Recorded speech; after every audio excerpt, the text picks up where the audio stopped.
I'm doing media recently, because a lot of them are telling me, well, doctors and NHS workers are pretty well paid, aren't you? And I guess that's true if you compare us to some other groups of workers. But I want to talk to you about those of us who are struggling. Some of us are in real poverty circumstances. The F1 with 100k of debt, significant amounts of it, real debt, bank debt, credit card debt, needing payday loans to survive. £14 an hour.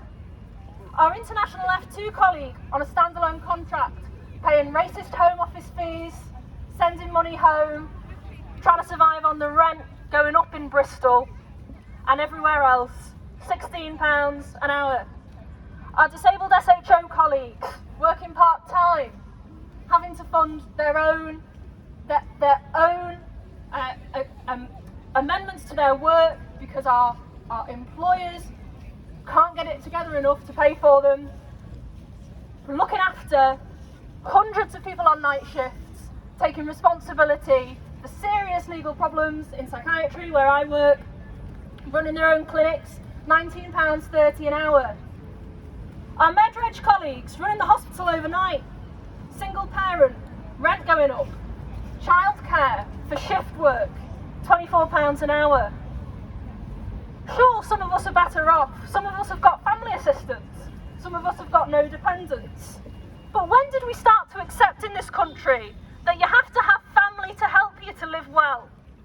When did we start to accept that you have to be starving to want to fight for better?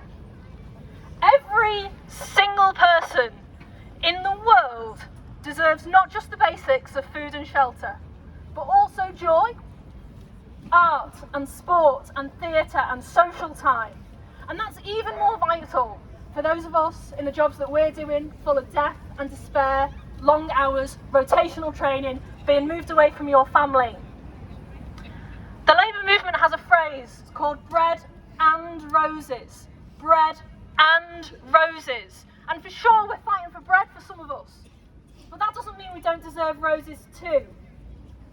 We're looking for pay restoration, not even a pay rise. We're looking to reverse the pay cuts that have been thrust upon us since 2008, when this government decided that we all had to pay for the mistakes of the banks. But we've had enough. Doctors and health workers might be a group who've been traditionally placid, but not anymore. We won't accept that doctors and other health workers should bear the cost of a decade-long squeeze on the NHS by allowing our pay to be cut. We won't politely acquiesce to our living standards plummeting as the cost of everything goes up. We won't accept declining standards of patient care. It's not what we train for, and it's not what we deserve, and it's not what patients deserve either. And we won't be going cap in hand to government begging for crumbs. Today's BMA is a little bit different, and they've noticed. The attacks on me and other BMA members in the press isn't because they're afraid of me, it's because they're afraid of you. And they're afraid. They're afraid of what your organising, your newfound organising in many cases, will achieve. Because we're ready to take on government and employers. Your union is changing. So the crucial question is, how do you win? We can only achieve our objectives by organising on the ground, in our workplaces and in our communities. Your success depends on every one of you and the efforts you put in with your colleagues, particularly for junior doctors over the next few weeks, 4 weeks. More junior doctors are members of your union than ever before, almost 50k in England alone. 5,000 junior doctors have joined the BMA since the new year turned. But the government anti-union laws don't allow us to respond to the clear messages that gives us, your spokespeople. They require a postal ballot with 50% turnout and more than 40% of you voting yes. So in that context, you need to make sure that you and all of your colleagues have voted. Ward walks, in person, over coffee, toast on night shift, on the phone, at teaching, at handover. WhatsApp groups, sure, yes. Selfies at the postbox, yeah, they're important, they remind people. And yeah, sure, I will do some media. But those face-to-face conversations are the most important tool that we have. It's where we have advantage over the government and the bosses.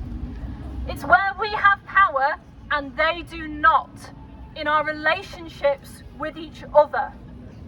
If you talk with your colleagues and your friends, if you turn out the ballot, if you turn out to picket, if you stand together, then you will win.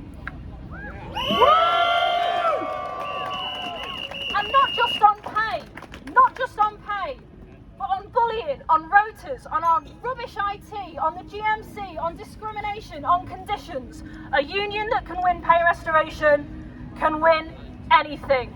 So let's organise to win, and I'll see you again on the picket lines.